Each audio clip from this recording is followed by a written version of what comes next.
DAV Gurukul कम्हेड़ा Saharanpur Uttar Pradesh की ओर से आप समस्त देशवासियों को कृष्ण जन्माष्टमी की हार्दिक बहुत बहुत शुभकामनाएं। आज लगभग 5,500 वर्ष पूर्व जिस भगवान श्री कृष्ण का जन्म हुआ था, उसकी जन्माष्टमी आज हम बड़े हर्षोल्लास के साथ मना रहे हैं और एक संकल्प ले रहे हैं कि जो कार्य भगवान श्री कृष्ण ने अपने जीवन में किए हैं, हम उनके भक्त अनुयायी होने के नाते अपने जीवन में, अपने इस संसार रूपी सागर में उन कार्यों को प्रतिस्थापित करने का एक संकल्प लेंगे।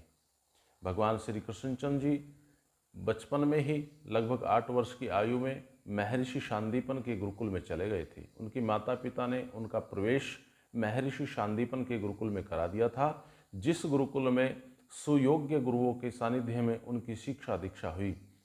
वेद, उपवेद, ब्राह्मण ग्रंथ आदि ग्रंथों के भगवान श्री कृष्ण ज्ञाता थे। अतः आप सबको विसंकल्प लेना चाहिए कि हम भी अपने बच्चों को गुरुकुल जैसी संस्था में ही प्रवेश करा करके भगवान श्री कृष्ण के मार्ग का अनुगमन करेंगे, उस पर चलने का प्रयास करेंगे। यदि आप चाहते हैं कि भगवान श्री कृष्ण जैसे आपके बालक हों, उनके पथ पर चलने वाले आपके बच्चे हों, तो आप भी अपने बच्चों का प्रवेश गुरुकुल जैसी संस्थाओं में कराएं, क्योंकि भगवान श्री कृष्ण भी गुरुकुल में ही पढ़े थे।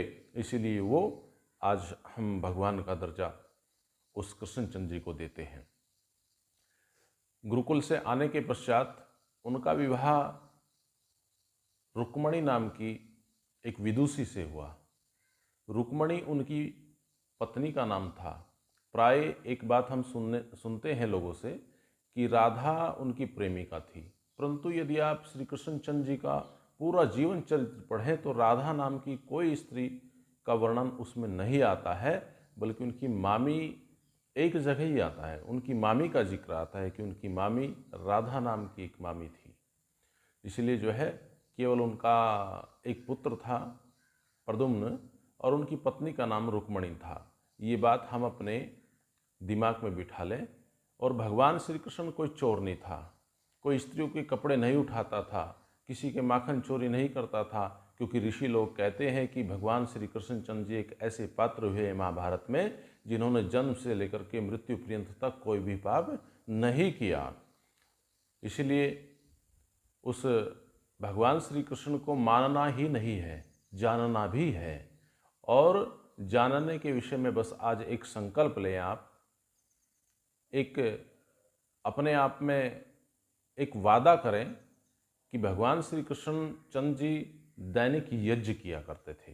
तो जब आप उनकी जन्म उत्सव मना रहे होते हैं तो जन्म उत्सव कम से कम यज्ञ करके मनाएं, हवन करके मनाएं, क्योंकि श्री कृष्ण चंद्र जी की जीवन जब भी दिनचर्या चलती थी, प्रारंभ होती थी दिनचर्या, तो वो यज्ञ से प्रारंभ होती थी और संपन्न भी यज्ञ और संध्या के साथ ही होती थी।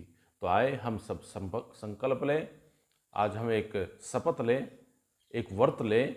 यही सच्चा व्रत होगा कि हम भगवान श्री कृष्ण को जानें, उनके विषय में अच्छे साहित्यों को पढ़ें।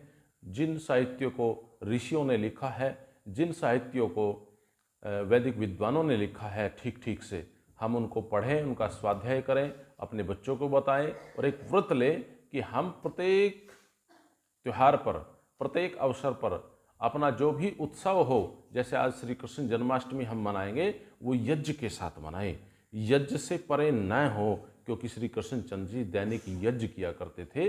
इसलिए आए हम सब भी इस कृष्ण जन्माष्टमी को यज्ञ से प्रारंभ करें।